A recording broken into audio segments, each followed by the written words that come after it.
memanjakan FDI atau investor asing daripada TKI.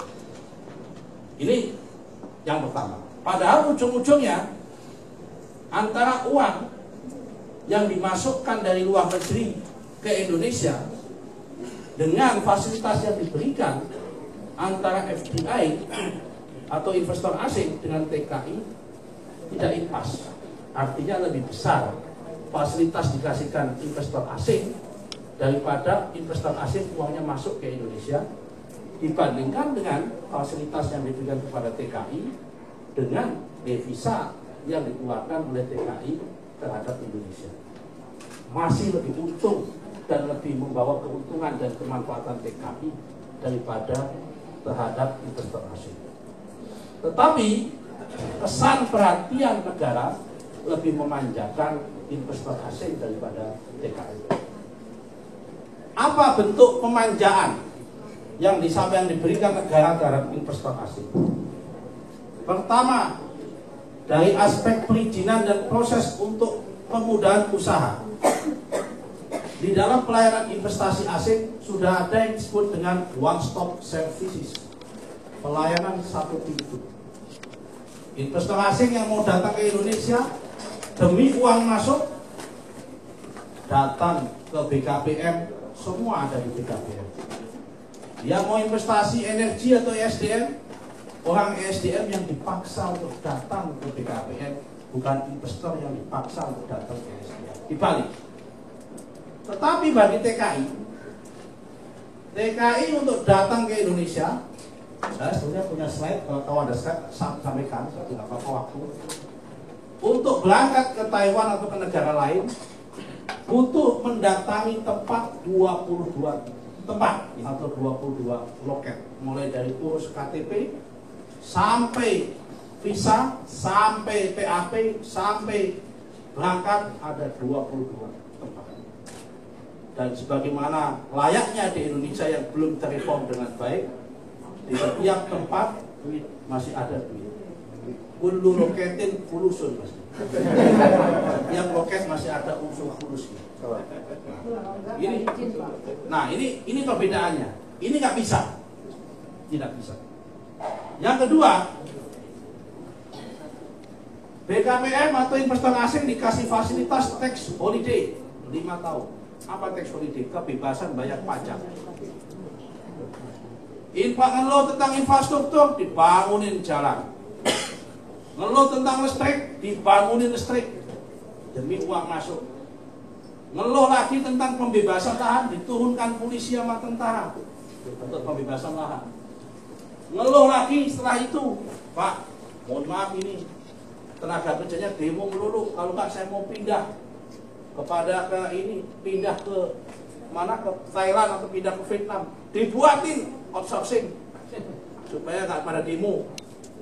Kemudian Pak, ini demolis ini, antri masuk pelabuhan bisa 3 hari, dibuatin jalan tol yang langsung ke pelabuhan demi investor asing.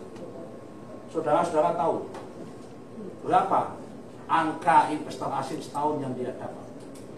Hanya 14 sampai 16 miliar US dollar, atau hanya 150 sampai 170 triliun. Sudah at all cost kasarnya, semua dikasihkan, hanya 170 triliun.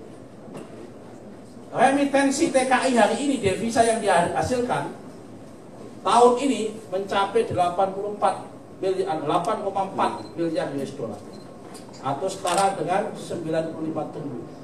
Memang masih kalah 95 triliun. Filipina sudah 29,4 miliar US dollar, atau sekitar 340 triliun devisa yang dihasilkan dari tenaga kerja Filipina ke Filipina. Kita baru 90 sekian triliun.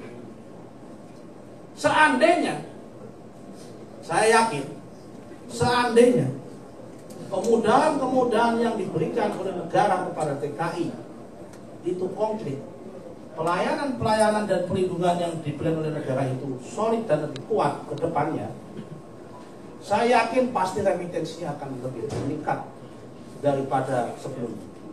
Saya buat asumsi, seandainya data yang ada itu betul bahwa ada 6,2 juta TKI di seluruh dunia, meskipun data di tempat kami tidak sampai situ, hanya sekitar 4 juta.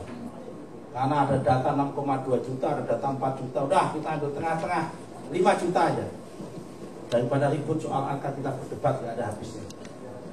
Seandainya satu orang mengirimkan uang ke Indonesia 3 juta, apakah dia kirim dalam bentuk ke keluarganya? Apakah dia kirim dalam bentuk investasi, beli reksadana atau beli apapun, beli tanah atau beli apapun? Apakah dalam bentuk misal tabungan? 3 juta saja, berarti satu bulan 15 triliun. Kali 12, 180 triliun. Mengalahkan investor asing. Mengalahkan investor asing, pasti. Dan nggak terlalu banyak nuntut apa-apa.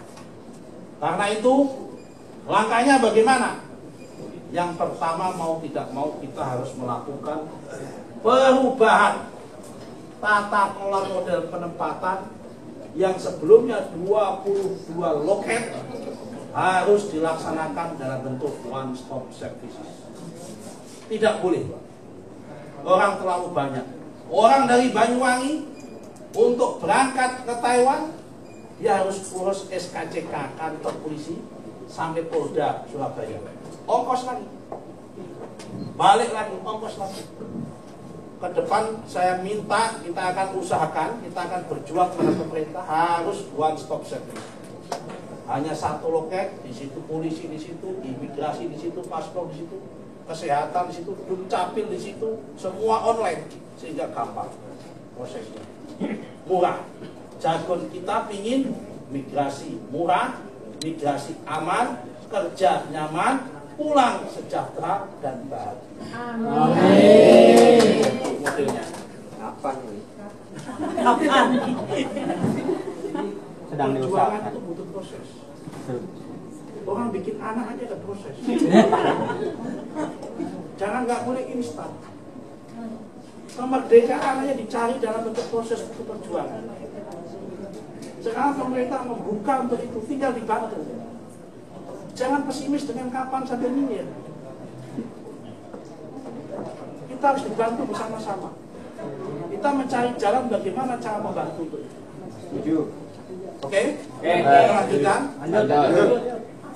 Nah, ini yang akan kita lakukan jalan perubahan pertama, aksi pertama. Karena itu kita butuh pertolongan, kita butuh bantuan teman-teman. Yang kedua, paradigmanya harus diubah. Bagaimana cara mengubahnya? Ini ada paradigma yang kurang pas. Ada job order atau letter of demand, ngeluarin SIP, ngeluarin SPR, baru merekrut orang kemudian dilatih di BLK. Ini nggak menyelesaikan masalah. Job order yang mengeluarkan agensi atau user atau employer, pasti dia sudah menanti-nanti kapan ini barang akan segera dikirim. Karena petik, bukan berarti manusia sangat barang, tidak, untuk memudahkan aja. Harusnya logikanya dibalik, kayak model penempatan di Korea. Ada atau tidak ada job order, harusnya ada pendidikan atau ada BM. Kita lihat hari ini di Indonesia, sejak ada otonomi daerah, BLK kita itu tidak penuh dengan manusia, tapi penuh dengan rumput dan lumut. Karena tidak berfungsi, tidak terpakai. Wujuduhu ka'adami, keberadaannya seperti tidak adanya. Betul kan? Betul. Nah, sekarang saya lagi berjuang di dalam APBN nanti, BLK atau Balai Latihan Kerja harus dikeluarkan dari ongkos biaya, kemudian harus ada pelatihan dulu, baru model penempatan. Sehingga ke depan PPTKIS, calo-calo yang membatangkan orang itu, agen-agen tidak datang ke kampung-kampung, datang ke Blitar, ke Ponorogo, ke Madiun, ke Sukabumi, Cianjur, Indramayu, Cirebon, tetapi datang ke tempat-tempat BLK. Karena itu diperbanyak BLK. Berapa dana butuh untuk itu? Butuh 1,5 T. 1,5 T untuk biaya BLK itu. Dengan asumsi baru BLK untuk menaikkan derajat yang semula bekerja di sektor informal supaya bisa masuk ke sektor formal.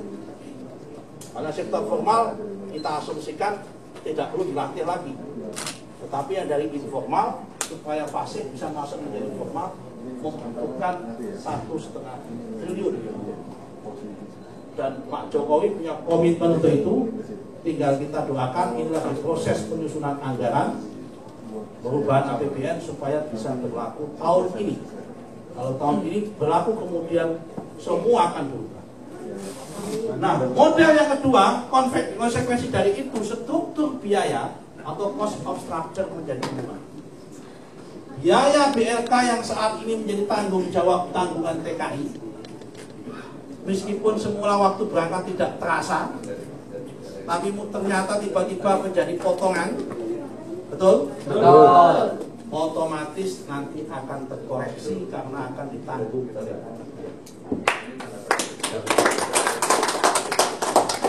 kapan mulainya? Nunggu ketok pintu, bukan ketok palu nanti dengan insya Allah tahun ini. Amin. Nah, kemudian yang nomor 3 adalah kita harus mencari sumber pembiayaan yang murah dan akuntabel. Tidak boleh lagi TKI itu dipaksa pinjam oleh lembaga-lembaga keuangan. Semua proses biaya waktu dia berangkat, mulai dari kampung, seakan-akan ada Nabi Sulaiman yang datang dengan baik tanda petik membawa ngangkut mereka, ngasih makan di tengah jalan. Ternyata ujung-ujungnya dihitung hutang, dan hutang itu kemudian dipotong dari ongkos biaya gaji.